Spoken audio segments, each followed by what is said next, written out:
जय श्री राम मित्रों, अखिल वैदिक का आप सबको प्रणाम।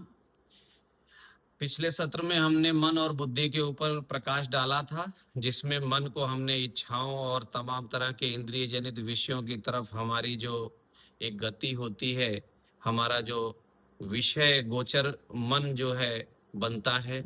और बुद्धि के लिए हमने कहा था कि निश्चयात्मिका बुद्धि है, जो किसी भी तर्क शक्ति के द्वारा किसी सत्य और असत्य को उद्घाटित करती है।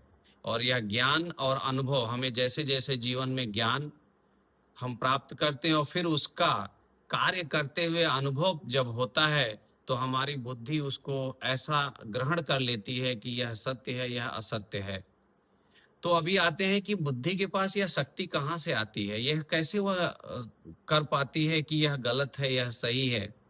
क्योंकि मन के ऊपर बुद्धि है, लेकिन आपको एक रहस्य की बात बताते हैं कि हमारे वेद में जैसे निश्चयात्मिका बुद्धि कहा, लेकिन यह बुद्धि को भगवान श्री कृष्ण अध्याय 7 श्लोक 4 में इसको अपनी प्रकृति कह रहे हैं। सुनिए, इस तरह से है कि भूमिर आपो अनलो वायु खम मनो बुद्धिरेव च अहंकारम इतियाम में भिन्न प्रकृतिष्ठ अष्टधा।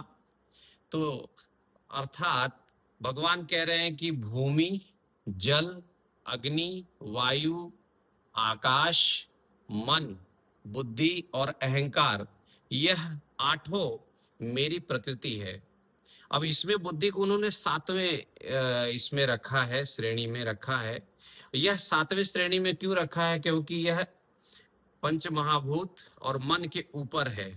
तो भगवान की शक्ति ही इसके अंदर सन्निहित होकर के आपको हर प्रकार के जो अज्ञान मन के साथ आता है, मन अपने साथ जो भी विषय ग्रहण करता है, उन विषयों में सत्य असत्य, प्रकट अप्रकट, वह सारा जो मन जिस जिस विषयों में जाता है, उन विषयों को अपनी तरफ खींच लेता है।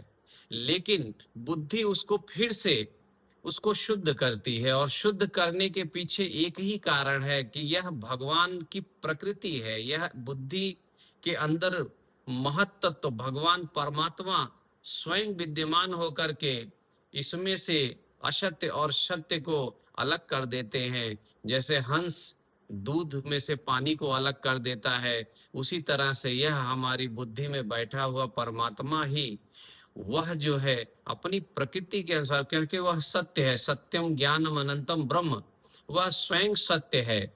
और वह हर एक मिश्रित जो संसार में ग्रहण किया हुआ विचार है, चाहे वह दर्शन हो, चाहे वो श्रवण हो, देख करके, रूप नाम और भाव, इन सब चीजों को जो तमाम इंद्रियों से ग्रहण करता है, उन सब को यह हमारी बुद्धि लेकर के उसके ऊपर विश्लेषण करती है और निश्चय करती है सत्य असत्य, शुद्ध अशुद्ध, ग्रहणीय अग्रहणीय। और वहां जा करके यह बुद्धि निश्चय करती है कि क्या यह सत्य है।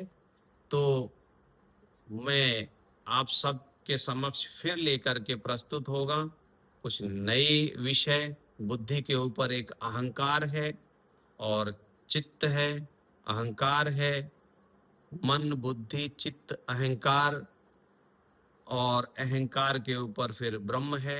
तो हम अगले आने वाले सत्र में हम चित्त नाम की प्रकृति को लेंगे, उसके बाद अहंकार को लेंगे।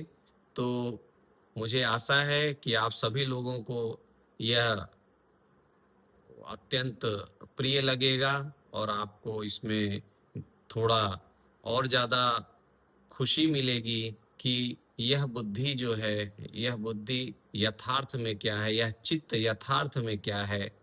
तो आप सबसे फिर मिलेंगे। जाते जाते एक विशेष सूचना, गुरुदेव पुरी पीठाधीश्वर 7 दिसंबर को भागवत विद्यापीठ 16 अहमदाबाद में पधार रहे हैं। तो आप सबसे निवेदन है, गुरुदेव का दर्शन करके लाभ लें। वह सर्वोच्च पद पे आसीन महान संत हैं। दर्शन करें। जय सिया राम।